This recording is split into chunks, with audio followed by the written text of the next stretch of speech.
ને પપૈયાનો જ્યુસ કરી દઉં. ડોક્ટરે કીધું તું કલાકે ને કલાકે લીંબુ શરબત ને કંઈક પીતું રહેવાનું છે, ખબર છે ને? નકર પાણી ઓછું થઈ જશે શરીરમાં. એ ભૂતના પેટની ભગવાન બુદ્ધિ વેચતા તઈ તું ક્યાં ગઈ હતી? એ પપૈયાનું જ્યુસ ટીટીફાઈને નો પીવરાવાય, ડબલ ઝાડા થઈ જશે. અને એને છે ને દાડમનું જ્યુસ કરીને પીવરાય એટલે જલ્દી મેળ આવી જાય. એ ભગવાન બુદ્ધિ વેચતા હતા ને તઈ હું તમારા હારે ફેરા ફરતી હતી, એટલે જ હું બુદ્ધિ લેવામાં રહી ગઈ. એ ઘોઘી જરાક જલ્દી કરજે. ટીટીફાઈ હાટું દાડમનું જ્યુસ બનાવસ ને તો મારા ને મમ્મી હાટું એક એક ગ્લાસ બનાવતી આવજે. હું જાઉં છું હો મમ્મી ઓફિસે. આવને શીલા, શું કામ હતું કાંઈ? એ મહારાણી કંઈક માગવા આવ્યા હશે તો જ આ ઘરે ભૂલા પડે, નકર તો મહારાણી પગ નો દી અહીંયા. હા, શ્રાવણ મહિનો હવે ચાલુ થાય છે ને તે રાજગરાનો લોટ પતી ગયો છે ને આજ બપોરે મારે રાજગરાનો લોટનો શીરો કરવો છે. તે લાવું ઘોઘીબેન પાસેથી લઈ આવું. આ ટીટીફાઈને શું થઈ ગયું? કાં ચતા પાટ પડ્યા છે સોફા ઉપર. ટીટીફાઈને ઝાડા થઈ ગયા છે.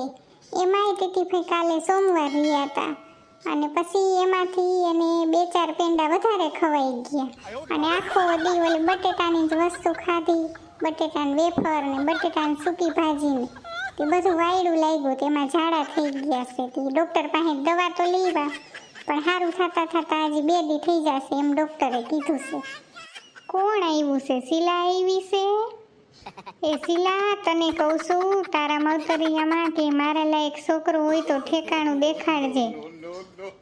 એ હા ટીટીફાઈ, પહેલાં તમે હાજા તો થઈ જાઓ, પછી આપણે મૂર્તિઓ ગોતશી.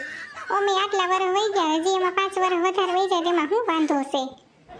ઓહો હો, અમારા ટીટીફાઈને તો હારે જવાનો શોખ કે શું વાત જવા દ્યો.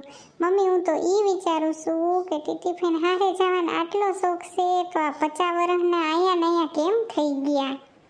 હાલો મિત્રો, કેમ છો બધા? મજામાં ને? જો મારો વિડીયો ગમ્યો હોય તો મારી ચેનલને લાઈક, શેર અને સબસ્ક્રાઈબ કરજો. અને હા મિત્રો, તમારે આગળ કયો વિડીયો જોવો છે તે કોમેન્ટ બોક્સમાં જરૂરથી કમેન્ટ કરજો, એટલે અમે તમારી ફરમાઈશ મુજબ અમે કોન્સેપ્ટ બનાવીશું. થેન્ક યુ મિત્રો.